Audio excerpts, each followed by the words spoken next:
देख लो भाई, chromosomal aberrations की बात करेंगे अपन। सेल बायोलॉजी का एक नया इंपॉर्टेंट टॉपिक है और काफ़ी टफ पड़ जाता है। इसके ऊपर तो एक अलग से पूरा किताब बन जाती है साइटोलॉजी के लिए। साइटोलॉजी का इंपॉर्टेंट पार्ट है ये, ठीक है। लेकिन आप लोगों को इतना डिटेल में नहीं जाना। अगर आप कॉम्पिटिटिव एग्जाम की तैयारी कर रहे हो तो मैं आपको बिल्कुल ऊपर का बता दूंगा जहाँ से क्वेश्चंस आते हैं। लेकिन अगर कोई पीएचडी एंट्रेंस एग्जाम की तैयारी कर रहा है, नेट की तैयारी कर रहा है, तो थोड़ा सा उनके लिए कम रहेगा जी, ठीक है। इतना सफिशिएंट मैं नहीं बताऊंगा, मैं आपको बताऊंगा एक सिंपल वे में, क्योंकि यूट्यूब पर ज़्यादातर लोग जो है वो कॉम्पिटिटिव एग्जाम के ही लिए, ठीक है। उनके लिए मैं बाद में अलग से वीडियो बना दूंगा पूरा डिटेल में क्रोमोसोमल एब्रेशन। देखो, क्रोमोसोमल एब्रेशन, एब्रेशन का मतलब क्या होता है? एब्रेशन का मतलब होता है चेंजेस होना, बदलाव होना।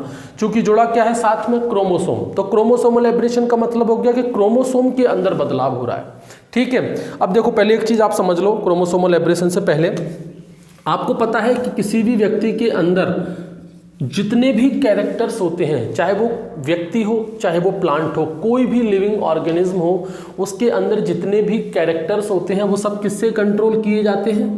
जीन के द्वारा। ये हम सभी जानते हैं। हालांकि बहुत सारे लोग जीन से इतना फ्रेंडली नहीं है, इतना लोग नहीं समझते कि जीन क्या होता है, क्योंकि एक तो इसको किसी ने देखा नहीं है। ये एक हाइपोथेटिकल कंसेप्ट है कि हमको ऐसा मानना पड़ता है कि ये जीन है, ठीक है। जीन की डेफिनेशन भी थोड़ी सी अलग अलग पॉइंट ऑफ व्यू पे आती है। जैसे कि एक चीज़, एक शब्द है जिससे आप सभी लोग फ्रेंडली हैं।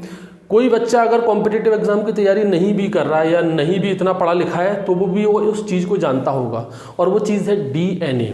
सभी जानते हैं डीएनए शब्द। इतना पढ़ा लिखा व्यक्ति नहीं भी होगा ना, तो भी उसने डीएनए शब्द कभी ना कभी तो सुना होगा। तो सारा जो खेल है वो डीएनए का ही है। किसी भी व्यक्ति के अंदर या किसी भी प्लांट के अंदर जो कैरेक्टर होते हैं ना, वो डीएनए से ही कंट्रोल होते हैं। किससे कंट्रोल होते हैं? डीएनए। मतलब डीएनए ही सब कुछ कंट्रोल करता है भाई। उस व्यक्ति के जो फीचर्स होंगे, उस प्लांट के जो फीचर्स होंगे, जैसे मेरी आंखों का कलर, मेरे स्किन कलर, मेरी हाइट, ये सब कुछ कौन बताएगा? मेरा डीएनए डिसाइड करेगा। एक प्लांट के अंदर कितनी उपज उसके अंदर देनी है, उसकी स्टेम कैसी होनी है, उसकी लीफ कैसी होनी है, उसका फ्लावर कलर कैसा होना है, ये सब कुछ कौन बताएगा? उस प्लांट का डीएनए बताएगा। तो ये सारी चीजें डीएनए बताती हैं। अब क्या एक अकेला डीएनए एक कैरेक्टर को कंट्रोल करता है? नहीं। डीएनए जो होता है उसमें बहुत सारे सेगमेंट्स, मतलब छोटे छोटे पार्ट होते हैं डीएनए के, वो अलग अलग कैरेक्टर्स को कंट्रोल करते हैं। जैसे कि मान लो ये डीएनए का मान लो इतना सा कोई पार्ट है, ये किसी एक कैरेक्टर को कंट्रोल कर रहा है, तो इस पार्ट को ही क्या कह देते हैं? जीन कहते हैं। मतलब जीन क्या है? जीन इज द पार्ट और segment of DNA which control any character. Gene क्या हो गया? किसी भी डीएनए का एक पार्ट या कोई छोटा सा टुकड़ा जो किसी कैरेक्टर को कंट्रोल करता है, उसे क्या कहते हैं? जीन कहते हैं। लेकिन बहुत सारे वैज्ञानिक, बहुत सारे जो रिसर्चर्स हैं, ऑथर हैं, उनका थोड़ा सा अलग व्यू है, वो भी सही है। जैसे कि उनका कहना है कि डीएनए का जो पार्ट है वो जीन नहीं है। जैसे कि हम कहें कि हमारा दिमाग ही हमारी बॉडी है। देखा जाए तो बात सही है, हमारा जो दिमाग है, हमारा जो माइंड है, वही हमारी बॉडी है। लेकिन क्या ये सही है? हमारी बॉडी में तो और भी बहुत सारी चीज़ें, हमारा ब्लड है, लिवर है, किडनी, बहुत सारी चीज़ें।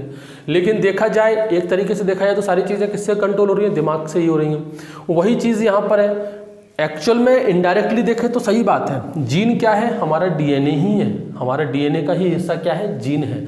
लेकिन अब जैसे कि आप सबको पता है, प्लांट ऑर्गेनिज्म हो या एनिमल हो, उन सभी के अंदर कभी भी डीएनए सिंगल नहीं होता। डीएनए हमेशा पाया जाता है कुछ प्रोटीन के साथ मिक्स होकर और एक प्रॉपर स्ट्रक्चर बनाता है, जिस स्ट्रक्चर को हम क्रोमोसोम कहते हैं। कभी आपने सुना है कि मेरे अंदर 46 डीएनए है, मटर के अंदर 14 डीएनए है? हम डीएनए नहीं कहते, हम क्या कहते हैं? क्रोमोसोम। उसके लिए एक शब्द यूज करते हैं हम लोग, क्या? क्रोमोसोम। जैसे मेरे अंदर 46 क्रोमोसोम है, मटर के अंदर 14 क्रोमोसोम है, डीएनए नहीं कहते। तो मतलब डीएनए जो होता है वो हमेशा क्रोमोसोम के साथ मिक्स होता है। तो ये जो डीएनए होता है ना, ये आपका एक प्रोटीन होता है, हिस्टोन प्रोटीन। हिस्टोन प्रोटीन, और साथ में कुछ आरएनए के साथ मिलकर ये क्या बनाता है? क्रोमोसोम बनाता है। ये क्या बनाता है? क्रोमोसोम, जो कुछ ऐसा दिखता है, एक रॉड शेप स्ट्रक्चर होता है क्रोमोसोम। तो वैज्ञानिकों का कहना यह है कि वजह ये कहने के कि gene is the part of DNA, इसकी जगह हम ये कहें कि gene is the part of chromosome. मतलब जो जीन है वो क्या है? क्रोमोसोम का पार्ट है। ये ज़्यादा सही होगा कहना। बात तो वही है। हम थोड़ा सा अंदर गहराई में बात कर गए कि जीन क्या है, it is a part of DNA. लेकिन जो वैज्ञानिक है उनका कहना है कि चलो ये भी ठीक है, लेकिन ये ज़्यादा सही है, gene is the part of chromosome. ठीक है। क्रोमोसोमल थ्योरी ऑफ इनहेरिटेंस जो सटन और बोबरी ने दी थी उसको बताऊंगा आराम से। उस थ्योरी में उन्होंने ये प्रूफ किया है कि जो जीन होते हैं वो क्रोमोसोम पर लीनियर प्रेजेंट होते हैं, एक लाइन में प्रेजेंट होते हैं, बिल्कुल ठीक ऐसे, बिल्कुल एक लाइन में प्रेजेंट होते हैं। जो जीन होते हैं वो क्रोमोसोम पर बिल्कुल लीनियर फैशन में प्रेजेंट होते हैं। ये किस थ्योरी के अकॉर्डिंग है? क्रोमोसोमल थ्योरी के अकॉर्डिंग। ठीक, तो ये ज़्यादा कहना अच्छा सही रहता है कि gene is the part of chromosome. तो यहाँ पर बात क्या हो रही है? क्रोमोसोमल एब्रेशन, मतलब क्रोमोसोम में बदलाव होगा। तो अल्टीमेटली हम क्या कह सकते हैं कि जीन के अंदर बदलाव होगा। बदलाव कहाँ होगा? जीन के अंदर होगा। एक चीज़ आपको समझ में आ गई, जीन क्या होता है? It is the part of chromosome, या कह सकते हो आप कि जीन जो होते हैं वो क्रोमोसोम पर पाए जाते हैं। इतनी चीज़ क्लियर हो गई। ये चीज़ अगर क्लियर हो गई तो हम आगे बढ़ सकते हैं। क्रोमोसोम का स्ट्रक्चर क्या है, क्रोमोसोम क्या होता है, इसके ऊपर मैं वीडियो बना चुका हूँ और काफ़ी अच्छे से क्रोमोसोम के स्ट्रक्चर को समझा चुका हूँ। आप लोग देख लेना, प्लेलिस्ट में जाकर क्रोमोसोम सर्च कर लेना, आपको मिल जाएगा। ठीक, इतनी बात आपको याद रखनी है इसे समझने के लिए कि जो जीन होते हैं वो क्रोमोसोम के ऊपर पाए जाते हैं। ठीक है, अब बात करते हैं क्रोमोसोमल एब्रेशन की। देखो क्रोमोसोमल एब्रेशन, अब यहाँ पर क्रोमोसोमल एब्रेशन वाला क्रोमोसोम में बदलाव, या ये कह सकते हैं कि जीन में बदलाव हो रहा है। अब यहाँ पर दो तरह के चेंजेस हो सकते हैं। कितने प्रकार के? दो तरह के चेंजेस। कौन कौन से? एक, या तो क्रोमोसोम की मॉर्फोलॉजी में चेंज आ जाए। एक चेंज कैसा? जो कि क्रोमोसोम की मॉर्फोलॉजी में हो, और दूसरा चेंज कैसा? जो क्रोमोसोम के नंबर में ही बदलाव आ जाए। यहाँ पर मॉर्फोलॉजी में बदलाव हो रहा है और क्रोमोसोम के नंबर में भी बदलाव हो सकता है। नंबर में बदलाव जैसे कि मान लो मेरे अंदर 46 क्रोमोसोम है, मान लो 46 से 47 हो जाए, या फिर 46 से एक कम कर लो 45 हो जाए। ये क्या होगा? क्रोमोसोम के नंबर ही चेंज हो गए। मटर के अंदर 14 क्रोमोसोम होते हैं, 14 से 15 हो जाए या 13 ही रह जाए, तो वो आपके क्रोमोसोम के नंबर में चेंज हो गया। चेंज हुआ है, मतलब ये भी क्या है? एब्रेशन है। एक उसकी मॉर्फोलॉजी में, मतलब हमने क्रोमोसोम के स्ट्रक्चर को चेंज कर दिया। स्ट्रक्चर को चेंज करने से मतलब हमने उसके जीन को चेंज कर दिया, या तो हमने उसकी जीन की पोजीशन को चेंज कर दिया या जीन के नंबर को चेंज कर दिया, तो वो मॉर्फोलॉजी में बदलाव होता है। जो मॉर्फोलॉजी में बदलाव होता है ना, उसको कहते हैं स्ट्रक्चरल क्रोमोसोमल एब्रेशन। ठीक है, और जब क्रोमोसोम के नंबर में बदलाव होता है तो उसे कहते हैं न्यूमेरिकल क्रोमोसोमल एब्रेशन। उसे क्या कहते हैं? Numerical chromosomal aberration. इतनी बात समझ में आ गई। जब क्रोमोसोम के नंबर में चेंज होगा तो न्यूमेरिकल क्रोमोसोमल एब्रेशन, और जब उसकी मॉर्फोलॉजी में चेंज हो तो उसे कहेंगे स्ट्रक्चरल क्रोमोसोमल एब्रेशन। आज मैं आपको बता देता हूँ structural chromosomal aberration, numerical chromosomal aberration. Topic बहुत बड़ा है, इसमें बहुत सारी चीज़ आ जाती हैं, यूप्लॉइडी, पॉलीप्लॉइडी, सब चीज़ें अपन को पढ़नी पड़ेंगी उसी में। यहाँ पर अपन बात कर लेते हैं। देखो स्ट्रक्चरल क्रोमोसोमल एब्रेशन। अब यहाँ स्ट्रक्चरल क्रोमोसोमल एब्रेशन में फिर दो चीज़ें पड़ती हैं। क्या? स्ट्रक्चरल क्रोमोसोमल मतलब क्रोमोसोम की मॉर्फोलॉजी में चेंज हो रहा है, और क्रोमोसोम के ऊपर क्या पाए जाते हैं? जीन, मतलब जीन में चेंज हो रहा है। अब जीन में दो प्रकार के चेंज हो सकते हैं, या तो चेंज हो सकता है नंबर ऑफ जीन में। नंबर ऑफ जीन मतलब या तो नंबर ऑफ जीन बढ़ सकते हैं या नंबर ऑफ जीन कम हो सकते हैं। दूसरा यहाँ पर चेंज हो सकता है सीक्वेंस ऑफ जीन में, जीन के सीक्वेंस में चेंज हो सकता है। भाई एक क्रोमोसोम के ऊपर जो जीन थे, अभी बताया था ना मैंने, जैसे ये रहा क्रोमोसोम, इसके ऊपर ये रहे जीन। जीन जो होते हैं वो क्रोमोसोम पर पाए जाते हैं और लीनियर फैशन में पाए जाते हैं। मान लो इनको नाम दे दो ABCDEFGHIJK, मान लो ये हमने नाम दे दिए, ये जीन प्रेजेंट है। हो सकता है इनके नंबर में चेंज हो जाए, कुछ और नए जीन इसके आके अंदर जुड़ जाएं, या इसमें से कुछ जीन लॉस हो जाएं, तो वो नंबर में चेंज हो जाएगा। मतलब जीन के नंबर बढ़ भी सकते हैं और घट भी सकते हैं। एक तो ये बदलाव हो सकता है। दूसरा इसके सीक्वेंस में चेंज हो जाए, ये बी वाला क्रोमोसोम हो सकता है यहाँ आ जाए, ई वाला क्रोमोसोम हो सकता है यहाँ आ जाए, एफ यहाँ चला जाए, जी यहाँ चला जाए। इस तरह से सीक्वेंस में भी चेंज हो सकता है। ठीक है, तो जब क्रोमोसोम के नंबर में चेंज, जीन के नंबर में चेंज होगा तो वहाँ पर फिर से दो कंडीशन बनती हैं। कितनी? दो कंडीशन। एक होता है डुप्लीकेशन, एक होता है डुप्लीकेशन और एक होता है डिलीशन। डुप्लीकेशन मतलब कोई नया सेगमेंट आकर इसमें जुड़ जाएगा, मतलब नंबर ऑफ जीन जो है वो बढ़ जाएंगे। डिलीशन मतलब जब इसमें से कोई पार्ट टूट कर कहीं खो जाए, जैसे कि मान लो इतना पार्ट जो है वो कहीं लॉस हो गया, टूट गया, तो क्या होगा, 3 जीन जो है ABC, ये तीनों जीन हमसे लॉस हो जाएंगे, मतलब नंबर ऑफ जीन क्या हो गए, कम हो गए। ठीक है, अब मान लो ये जो टूटा हुआ पार्ट है ये किसी दूसरे क्रोमोसोम पर जाकर जुड़ जाए, मतलब वहाँ 3 क्रोमोसोम बढ़ जाएंगे, तो उसे क्या बोलेंगे हम, डुप्लीकेशन। ऐसे ही सीक्वेंस में भी 2 कंडीशन आती हैं, 2 तरीके से सीक्वेंस चेंज हो सकता है। एक होता है आपका इन्वर्जन, ठीक है, और एक होता है ट्रांसलोकेशन। एक होता है इन्वर्जन और दूसरा होता है ट्रांसलोकेशन। सबसे पहले हम बात कर लेते हैं डिलीशन डुप्लीकेशन की, फिर हम बात करेंगे इन्वर्जन और ट्रांसलोकेशन की। ठीक है, ज़्यादा डिटेल में आपको जाना नहीं है, सिर्फ जो कॉम्पिटिटिव एग्जाम के मतलब का है उतना ही आपको पढ़ना है। डिटेल्ड वीडियो ICR SRF वाले बच्चों के लिए या नेट एग्जाम वालों के लिए मैं अलग से बना दूंगा। ठीक है, अभी मेजोरिटी जो है वो कॉम्पिटिटिव एग्जाम की ज़्यादा है, तो वो लोग देख लो। सबसे पहले अपन बात करते हैं यहाँ पर डिलीशन की। सबसे पहले बात करेंगे यहाँ पर क्या, डिलीशन। तो डिलीशन का सिंपल सा नाम है, डिलीशन मतलब डिलीट होना, मतलब यहाँ पर क्या हो गया, loss of segment, loss of segment of chromosome. ध्यान रखना यहाँ पर क्रोमोसोम की सेगमेंट लॉस हो रही है, पूरा क्रोमोसोम लॉस नहीं हो रहा है। अगर पूरा की पूरा क्रोमोसोम लॉस हो गया तो फिर वो क्रोमोसोम के नंबर में बदलाव आ जाएगा। जैसे कि मान लो 20 क्रोमोसोम थे, एक क्रोमोसोम लॉस हो गया तो वो 19 रह गए, तो फिर वो स्ट्रक्चरल में नहीं आएगा, वो किस में पहुंच जाएगा, न्यूमेरिकल में आ जाएगा। ठीक है, यहाँ पर क्या हो रहा है, क्रोमोसोम के सेगमेंट में लॉस हो रहा है। जैसे कि ये एक क्रोमोसोम है और ये उसके ऊपर जीन है, 1 नाम दे दो इनको, ABCDEF और G। ठीक है, ये 2 क्रोमोसोम है। अब यहाँ पर ये 2 तरह का हो सकता है डिलीशन। डिलीशन कितने प्रकार का हो सकता है, 2 तरह का। एक हो सकता है टर्मिनल डिलीशन, एक हो सकता है टर्मिनल, और दूसरा हो सकता है इंटरस्टिशियल या फिर कहो इंटरकैलरी। 2 तरह का हो सकता है, टर्मिनल और इंटरकैलरी या इंटरस्टिशियल।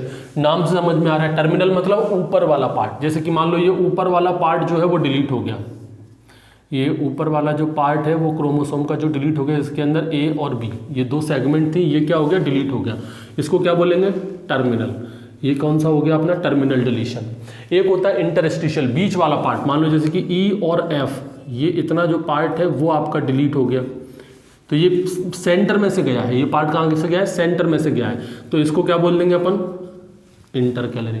आ गई बात समझ में। जब टीलोमियर रीजन वाला जो है, अपर वाला जो पार्ट है, अगर वो लॉस हो जाए तो टर्मिनल डिलीशन, और सेंटर में से इसको क्या बोलते हैं, इसको बोलते हैं टीलोमियर, और ये क्या है आपका, सेंट्रोमियर।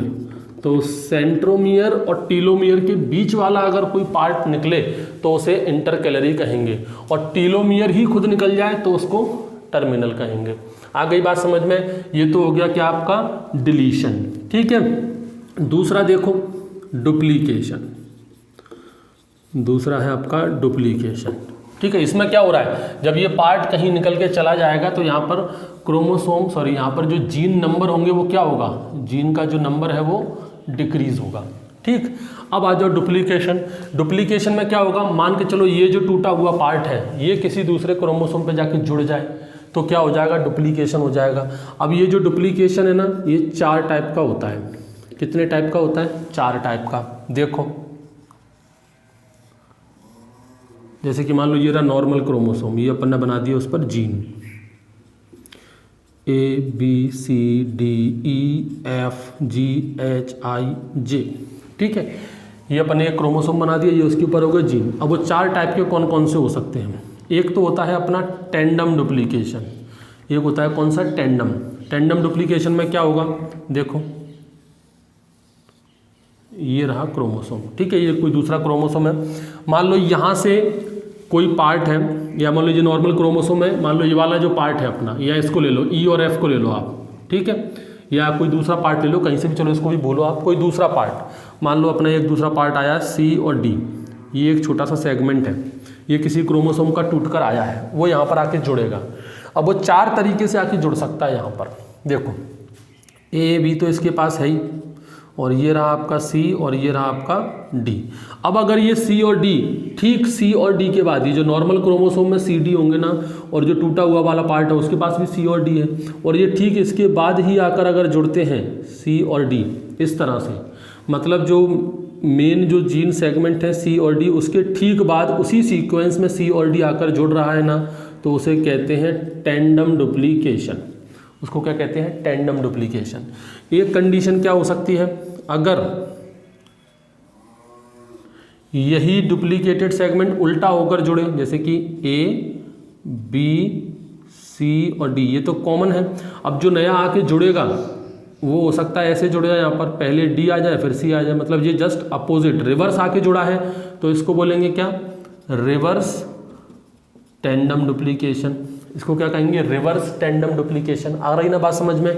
टेंडम डुप्लीकेशन का मतलब होता है जो सीक्वेंस ऑलरेडी प्रेजेंट है ओरिजिनल क्रोमोसोम पर, और जो नया सेगमेंट आके जुड़ने वाला है वो उसी सेगमेंट के ठीक बाद, बिल्कुल भी गैप नहीं, जैसे सी ओ डी यहाँ खत्म हुआ तो तुरंत बाद ही सी ओ डी फिर से आके जुड़ गया, ये हो गया टेंडम डुप्लीकेशन। और अपोजिट में जुड़े, जैसे अभी तो ये सी डी और सी डी, तो ये टेंडम है। अपोजिट में जुड़े, सी डी तो ओरिजिनल है और डी और सी अपोजिट आके जुड़ जाए, ऐसे आके जुड़ गया तो टेंडम, ऐसे आके जुड़ गया तो रिवर्स टेंडम। ऐसे ही एक होता है डिस्प्लेस्ड, एक होता है डिस्प्लेस्ड डुप्लीकेशन। डिस्प्लेस्ड में क्या होगा? कहीं दूर जाके जुड़ रहा है, कहीं दूर जाके जुड़ेगा, जैसे कि ए, बी, सी और डी। अभी यहाँ पर क्या हो रहा है? सी और डी के तुरंत बाद ही सी और डी जुड़ रहा था, लेकिन अभी इस केस में क्या होगा? मान लो दूर यहाँ पर कहीं और, यहाँ पर मान लो यहाँ आके जुड़ गया वो सी और डी जो है वो कहीं दूसरी, ये जो मेन जो सेगमेंट है आपका जो ओरिजिनल जी सीक्वेंस है उससे कहीं दूर जाकर जुड़ रहा है, तो उसको बोलेंगे क्या? Displaced duplication. एक होता है ट्रांसलोकेटेड, एक होता है ट्रांसलोकेटेड। ट्रांसलोकेटेड में क्या होता है? किसी दूसरे क्रोमोसोम पर जाकर जुड़ता है, इसी सेम क्रोमोसोम पर नहीं होगा, ये सी और डी जो है वो किसी दूसरे क्रोमोसोम पर जाके जुड़ जाए, मतलब जो मेन सेगमेंट है सी और डी वो तो यहीं रह गया, तो ये जाके जुड़ जाए कहीं दूसरे पे जाकर, तो इस तरह के को क्या बोलते हैं अपन? Translocated duplication. ये 4 प्रकार का डुप्लीकेशन है, बड़ा सिंपल है, डायग्राम से समझना है। जो टूटी हुई सेगमेंट इसमें आकर जुड़ेगी, ओरिजिनल सेगमेंट मान लो टूटा हुआ जो सेगमेंट आ रहा है उसके पास है सी और डी, तो जब वो सी और डी ठीक इसी के सीक्वेंस में आके जुड़ जाए, सी और डी के बाद ही आके जुड़ जाए तो टेंडम है, अपोजिट में जुड़े तो रिवर्स टेंडम है, सी और डी से कहीं दूर जाके जुड़े तो रिवर्स टेंडम है, और दूसरे क्रोमोसोम पर जुड़े तो ट्रांसलोकेटेड है। ठीक है, ये डिलीशन और डुप्लीकेशन जो दोनों हैं, डिलीशन और डुप्लीकेशन, ये दोनों को किसने डिस्कवर किया है? वैज्ञानिक हैं ब्रिज। और किसमें डिस्कवर किया है? ड्रोसोफिला के अंदर। इन दोनों को किसने डिस्कवर किया है? वैज्ञानिक ब्रिज ने ड्रोसोफिला के अंदर। यहाँ पर डुप्लीकेशन में आप एक और एग्जांपल देख लो, कई बार क्वेश्चन आ जाता है कि जो बार आई होता है ड्रोसोफिला के अंदर, बार आई ऑफ ड्रोसोफिला, ठीक है, कैसे होता है, क्या होता है, इतना डिटेल में आपको नहीं जाना, बस याद कर लेना। बार आई जो ड्रोसोफिला के अंदर होता है वो 16x पार्ट होता है, 16x सेगमेंट है, 16x जो आपका सेगमेंट है ड्रोसोफिला के क्रोमोसोम पर। इस 16x का हो जाता है क्या? डुप्लीकेशन। इस 16x का क्या होता है? डुप्लीकेशन, जिसकी वजह से ड्रोसोफिला की जो आंखें होती है वो बार हो जाती हैं। तो बार आई ऑफ ड्रोसोफिला जो है उसका कारण क्या है? उसका कारण है डुप्लीकेशन। ये आप लोग याद रखना, ठीक है। डिटेल में मैं आपको अलग से वीडियो बना दूंगा, उसमें पूरी प्रोसेस समझा दूंगा कैसे जो बार आई बनती है, ठीक है। तो ड्रोसोफिला के अंदर जो बार आई का एग्जाम्पल है वो डुप्लीकेशन का एग्जाम्पल है, ठीक। ये तो हो गया अपना डिलीशन और डुप्लीकेशन। अब बात कर लेते हैं अपन इन्वर्जन और ट्रांसलोकेशन। देखो ये बिल्कुल बेसिक मैंने आपको बताया है जो कॉम्पिटिटिव एग्जाम्स में पूछा जाता है। कॉम्पिटिटिव एग्जाम्स में इतना डिटेल में यहाँ से नहीं पूछते, हालांकि ये टॉपिक बड़ा फालतू टॉपिक है। साइटोलॉजी का पूरा मोस्ट इंपॉर्टेंट, पूरी साइटोलॉजी यहीं घूमती है क्रोमोसोमल एब्रेशन पर ही, ठीक है। अब देखो, अब आ जाओ अपना कौन सा? इन्वर्जन। इन्वर्जन में क्या होता है? इन्वर्जन में जो सेगमेंट होता है वो 180 डिग्री पर रोटेट हो जाती है। जो क्रोमोसोमल सेगमेंट होती है, क्रोमोसोमल सेगमेंट होती है वो रोटेट करती है कितने पर? 180 डिग्री पर। ये आप याद रखना। क्वेश्चन पूछ लेते हैं कि इन्वर्जन के अंदर जो क्रोमोसोमल सेगमेंट होती है वो कितनी डिग्री पर रोटेट करती है, तो वो सेगमेंट रोटेट करती है 180 डिग्री पर। और ये कैसे होता है देखो, जैसे कि मान लो ये रहा क्रोमोसोम और ये रहे उसके अंदर जीन, नाम दे दो A B C D E F GHIJKLMNO, ठीक है, ये एक क्रोमोसोम है, इसके अंदर इन्वर्जन होना है। अब यहाँ पर दो तरह का इन्वर्जन होता है, ठीक है, होगा तो रोटेशन से ही 180 डिग्री ही रोटेट होगा, कोई भी एक्स का एक सेगमेंट जो है वो 180 डिग्री से रोटेट हो जाएगा। अब यहाँ पर दो कंडीशन बनती हैं, कौन कौन सी? एक कंडीशन तो ये है कि भाई जो इन्वर्टेड सेगमेंट है, मान लो कोई भी एक ले लो, जैसे मान लो अपन एक यहाँ पर ले लो DEF ले लेते हैं अपन, ठीक है, ये DEF क्या है, बिल्कुल आपकी 180 डिग्री पर रोटेट हो जाएगी, 180 डिग्री पर क्या रोटेट हो जाएगी, मतलब ये क्या हो जाएगा ABC। अब क्या आ जाएगा यहाँ पर FE और D, जस्ट अपोजिट हो गई, ये बिल्कुल रोटेट हो गया 180 डिग्री पर, पहले जैसा था, और ये पहले ये था 180 डिग्री पर रोटेट हो गया, पहले क्या था DEF, अब ये क्या हो गया FED, ठीक है। इस सेगमेंट में ये जो रोटेशन हुआ है उसमें सेंट्रोमियर नहीं आया, सेंट्रोमियर बीच में नहीं आया, केवल इतना वाला पार्ट जो वो रोटेट हुआ, मतलब उसमें सेंट्रोमियर इन्वॉल्व नहीं हुआ। इस तरह का जो इन्वर्जन होता है ना, उसको कहते हैं पैरासेंट्रिक, उसको क्या कहते हैं, पैरासेंट्रिक इन्वर्जन। मतलब इसमें जो सेंट्रोमियर होता है वो इन्वॉल्व नहीं करता, इसमें सेंट्रोमियर इन्वॉल्व नहीं होता, जो कौन सा है, पैरासेंट्रिक। एक होता है पेरीसेंट्रिक, जैसे कि ये वाला एग्जांपल मैं आपको बताऊं, ये है, मान लो अब इसमें जो सेगमेंट रोटेट होने वाली है वो GH और IJ तक रोटेट होने वाली है, तो क्या होगा, A भी रहेगा, B C D E F। अब यहाँ से क्या हो रहा है, GHIJ, ये सेगमेंट जो है वो रोटेट होने वाली है, मतलब यहाँ पर क्या आ जाएगा, अपना स्टार्ट हो जाएगा, J आ जाएगा, यहाँ पर आपका I आएगा, देन H आएगा और G आएगा, और इसके बीच में जो सेंट्रोमियर है वो भी आपका सेगमेंट में रोटेट हो गया। इतनी सेगमेंट जो है वो अब आपकी रोटेट हो गई, जिसमें आपका सेंट्रोमियर भी आ गया। तो जब अगर सेगमेंट रोटेट हो रही है और उस सेगमेंट में सेंट्रोमियर भी इन्वॉल्व हो रहा है तो उसको कहते हैं पेरीसेंट्रिक इन्वर्जन, ध्यान रखना, ठीक है, यहीं से क्वेश्चन आता है, इसमें सेंट्रोमियर जो है वो इन्वॉल्व करता है। क्वेश्चन सीधे सीधे यही पूछते हैं कि किस टाइप के इन्वर्जन में सेंट्रोमियर इन्वॉल्व होता है, तो उसे कहते हैं पेरीसेंट्रिक इन्वर्जन, ठीक है। ये बस याद रखना, इससे ज़्यादा और क्वेश्चन आपको याद नहीं रखना इस पर, कॉम्पिटिटिव एग्जाम के मतलब से ख़त्म, ठीक। अब आ जाओ, फोर्थ है अपना ट्रांसलोकेशन। फोर्थ कौन सा है आपका, ट्रांसलोकेशन। अब देखो, ट्रांसलोकेशन और एक होता है आपका क्रॉसिंग ओवर, इन दोनों में आप कंफ्यूज मत होना, दोनों ऑलमोस्ट एक जैसे लगते हैं। क्रॉसिंग ओवर में क्या होता है, होमोलोगस क्रोमोसोम होते हैं। क्रॉसिंग ओवर में क्या, देखो ट्रांसलोकेशन में भी क्या होता है, क्रोमोसोम का एक्सचेंज होता है, exchange of segment of chromosome. Crossing over में भी क्या होता है, एक्सचेंज होता है क्रोमोसोम के सेगमेंट का, दोनों एक ही बात है। ट्रांसलोकेशन में भी क्रोमोसोम के सेगमेंट का एक्सचेंज होगा, क्रॉसिंग ओवर में भी क्रोमोसोम के सेगमेंट का एक्सचेंज होगा। फर्क क्या है, क्रॉसिंग ओवर जो होती है ना वो हमेशा होमोलोगस क्रोमोसोम के बीच में होती है। होमोलोगस क्रोमोसोम में भी कौन से, फिर अपने non sister chromatid, non sister chromatid के बीच में जो आदान प्रदान होता है उसको कहते हैं क्रॉसिंग ओवर।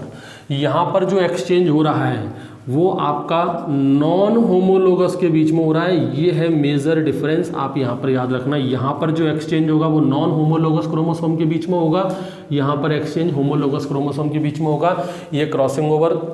इसीलिए इससे बहुत सारे बच्चे कंफ्यूज होते हैं कि ट्रांसलोकेशन और क्रॉसिंग ओवर डेफिनेशन तो एक जैसी है, अंतर है। क्रॉसिंग ओवर होमोलोगस क्रोमोसोम के नॉन सिस्टर क्रोमेटिड के बीच में होता है और ट्रांसलोकेशन हमेशा नॉन होमोलोगस क्रोमोसोम के बीच में ही होता है। अब ये जो ट्रांसलोकेशन होता है इसको देखो, ट्रांसलोकेशन में भी आपको सिर्फ टाइप पढ़ने हैं और काम खत्म। एक होता है इसमें सिंपल, एक होता है कि इसमें सिंपल। सिंपल ट्रांसलोकेशन में क्या होगा, जैसे कि ये है आपका क्रोमोसोम, जब कोई क्रोमोसोम का एक्सचेंज टर्मिनल पार्ट पर हो जाए, मतलब यहाँ दूसरे टर्मिनल पार्ट पर आकर कोई जुड़ता है तो उसको बोलते हैं सिंपल। एक होता है शिफ्ट, शिफ्ट में क्या होता है, अगर एक्सचेंज जो है वो किसी बीच वाले पार्ट का हो रहा हो, वही चीज़ जैसे मैंने डिलीशन बताया था आपका, टर्मिनल डिलीशन और इंटरकैलरिंग, वही चीज़ यहाँ पर होती है। सिंपल मतलब अगर टर्मिनल पार्ट का एक्सचेंज हो रहा है तो सिंपल, और अगर मिडिल पार्ट का हो रहा है तो शिफ्ट। और एक होता है रेसिप्रोकल। रेसिप्रोकल ट्रांसलोकेशन में क्या होता है, एग्जैक्ट आदान प्रदान होता है, जिस सेगमेंट से हमने लिया है उसी सेगमेंट को हमारा वाला क्रोमोसोम भी देगा। जैसे कि ये रहा, ये दो नॉन होमोलोगस क्रोमोसोम है मान लो, ठीक है, ये दो नॉन होमोलोगस क्रोमोसोम है, इनके बीच में अगर रेसिप्रोकल ट्रांसलोकेशन होगा तो क्या होगा, जैसे कि मान लो इतना वाला जो सेगमेंट है वो यहाँ चला गया और ये वाला सेगमेंट यहाँ आ गया, ये होता है रेसिप्रोकल। मतलब ये कैसा हो जाएगा अपना, ये कुछ इस तरीके का नज़र आएगा, ठीक है, और ये कैसा नज़र आएगा, कुछ ऐसा। तो यहाँ पर क्या हुआ, जस्ट एक्सचेंज हुआ है, बिल्कुल जिस जगह से यहाँ से टूटकर वहाँ गया है उसी जगह से वहाँ से टूटकर यहाँ आएगा, ठीक है। यहाँ पर ध्यान रखना कभी भी ये जो ट्रांसलोकेशन होता है और ये जो इन्वर्जन होता है, इसमें जो नंबर ऑफ जीन होते हैं ना वो हमेशा कांस्टेंट रहते हैं, नंबर ऑफ जीन कभी नहीं बदलेंगे। जैसे यहाँ पर नंबर ऑफ जीन कभी नहीं बदलेंगे क्योंकि कुछ टूट नहीं रहा, कुछ जुड़ नहीं रहा। ट्रांसलोकेशन में भी कुछ जुड़ नहीं रहा, कुछ टूट नहीं रहा, जिस जगह से गया है उसी जगह पर आएगा, ठीक है। जैसे इंटर कैलोरी यहाँ से टूट कर गया, किसी दूसरी जगह पर जुड़ा, यहाँ से गया तो वहाँ आ गया। रेसिप्रोकल में क्या होता है, जहाँ से टूटेगा वहीं पर दूसरी एक्सचेंज आके जुड़ेगी, वो होता है आपका रेसिप्रोकल, ठीक है। ये तो हो गया अपना ट्रांसलोकेशन, और अपने साथ साथ ये स्ट्रक्चरल वाला जो पार्ट है वो भी अपन ने फिनिश कर लिया, स्ट्रक्चरल क्रोमोसोमल एब्रेशन। इतना ही आता है आपके कॉम्पिटिटिव एग्जाम्स में, ज़्यादा आपको डिटेल में जाने की ज़रूरत नहीं है। इसके बाद अपन जो नेक्स्ट आएगा वो है अपना न्यूमेरिकल वाला, numerical translocation, sorry numerical chromosomal aberration. ये है मोस्ट इंपॉर्टेंट, ये काफ़ी बड़ा भी रहेगा, 3-4 टॉपिक में खत्म हो पाएगा और क्वेश्चन भी बहुत आ जाते हैं यहाँ से। इससे जितने क्वेश्चन आने थे वो मैंने बता दिए, कॉम्पिटिटिव एग्जाम्स में इतना ही आएगा, इससे ज़्यादा डिटेल में आपसे नहीं पूछा जाएगा। और कभी फुर्सत में मैं एक अच्छा वीडियो बनाऊंगा पूरा डिटेल में SRF वाले बच्चों के लिए और जो नेट की तैयारी कर रहे हैं उनके लिए, ठीक है।